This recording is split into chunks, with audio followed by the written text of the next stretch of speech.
Après les radars automatiques, voici la nouvelle arme de la police contre les automobilistes irrespectueux. Des radars mobiles utilisés de nuit. Ils font un tabac du côté de Chambéry. Il faut dire que les agents les positionnent dans l'objectif d'obtenir un maximum de résultats. Reportage en Savoie, Laurent Blanchard.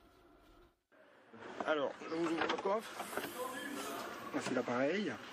Le Mesta. C'est la nouvelle arme fatale de la police, un radar high-tech qui peut s'installer n'importe où.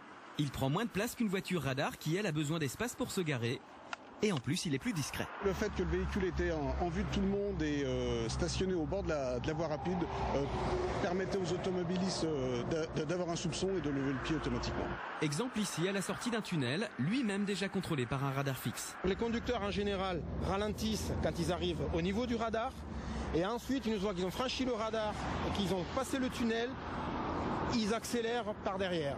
Et ici, on constate que c'est encore plus vrai la nuit que le jour.